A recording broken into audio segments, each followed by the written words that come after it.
Hello అండి, అందరికీ నమస్కారం. ఎగ్ కుర్మాకి బాయిల్ చేసుకున్న ఎగ్స్ ప్యాన్లో నూనె వేడెక్కిన తర్వాత ఇవి కాస్త ఫ్రై చేసుకోవాలి.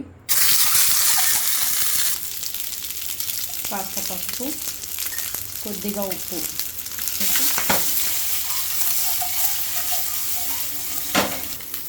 ఇలా కాస్త ఎర్రగా ఫ్రై అయిన తర్వాత తీసి పక్కన పెట్టుకోవాలి. వేరొక ప్యాన్ పెట్టుకొని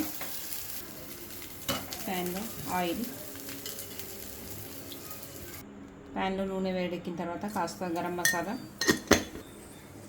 బిర్యానీ ఆకు, సన్నగా కట్ చేసుకున్న చిన్న ఉల్లిపాయ,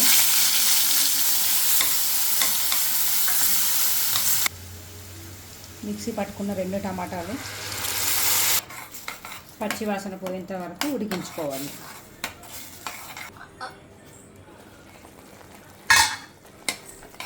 పచ్చి వాసన పోయిన తర్వాత నువ్వులు, పల్లీలు, కొబ్బరి పొడి, పసుపు, అల్లం వెల్లుల్లి పేస్ట్, ఉప్పు, కారం,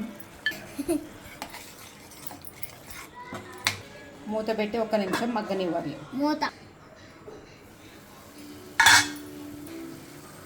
తగినన్ని నీళ్లు పోసుకోవాలి.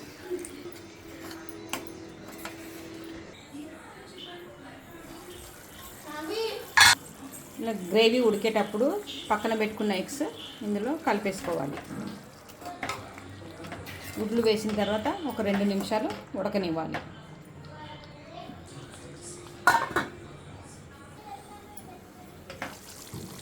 వేడి వేడి ఎగ్ కుర్మా రెడీ.